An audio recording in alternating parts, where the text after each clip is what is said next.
নেতা বিকাশ সিং, যাকে গ্রেফতার করেছিল রাজ্য পুলিশ। বিকাশ সিং এর বাড়িতেও যান বিরোধী দলনেতা শুভেন্দু অধিকারী।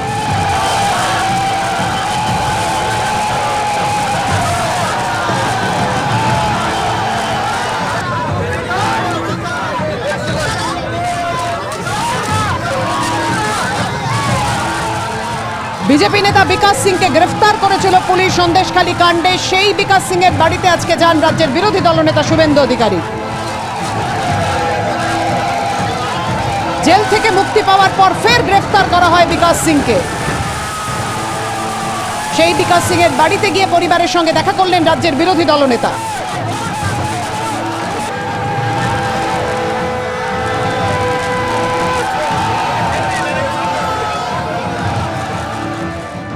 মামলায় গ্রেপ্তার, জামিন পাওয়ার পরেও নেতা কৃষ্ণেন্দু মুখার্জির গাড়ি থেকে ছিনতাই।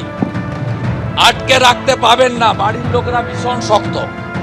ওনার শাশুড়ি মা, ওনার স্ত্রী, দুজন কন্যা ভাই সব বলছে এর বদলা আমরা মমতাকে প্রাক্তন করে নেব। আমি আবার 26 তারিখে আসবো, তেলিয়াখালী যাব, আবার 26 তারিখে আসবো, বেল হবে, বেল করাবো, আইনি লড়াই করে বেল করাবো।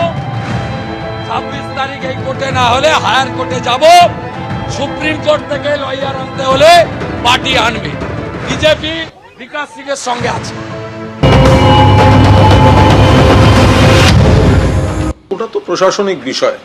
যদি কেউ গন্ডগোল করতে যাওয়ার একটা উদ্দেশ্য নিয়ে কোথাও রওনা হন, সেখানে পুলিশ প্রশাসন তার কাজ করবে এবং সেখানে কোর্ট যা বলেছে তাই হবে। এমন কোনো ঘটনা ঘটেনি। গোটা বিষয়টা হচ্ছে যে সন্দেশখালী একটা বড় জায়গা, তার মধ্যে একটা পকেট, সেই পকেটটায় তৃণমূল শক্তিশালী নয়। ওই জায়গাটা তৃণমূলের ডিফিট হয়। তো যে জায়গাটায় তৃণমূল বিরোধীরা বেশি, সিপিএম বেশি, সিপিএম আরএসপি ছিল, পরবর্তীকালে অনেকে বিজেপিতে জয়েন করেছেন। তো সেই নিজেদের জায়গাটায় সাজানো কিছু লোকজন, তো সেই জায়গাটায় শুভেন্দু অধিকারী বা শঙ্কর ঘোষ তারা গিয়েছেন। এর মধ্যে নতুনত্ব তো কিছু নেই। যে ধরনের অভিযোগগুলো বলা হচ্ছিল, লাগাতার এই হয়েছে, ওই হয়েছে, সেই হয়েছে, তার একটা শব্দ শোনা যায়নি। কোথায় রাস্তায় গর্ত আছে, আমাকে এই করতে দিনই। ব্যক্তিগত পরিসরের কিছু সাধারণ বিবাদের যে ধরনের কিছু অভিযোগ থাকে, সেরকম টুকরো টাকরা যেগুলো সামনে আসছে, সিপিএম বিজেপি হাতে হাত ধরে চলছে। প্রথমে বাধা দেওয়া হয় শুভেন্দু অধিকারীকে এবং তারপর প্রধান বিচারপতির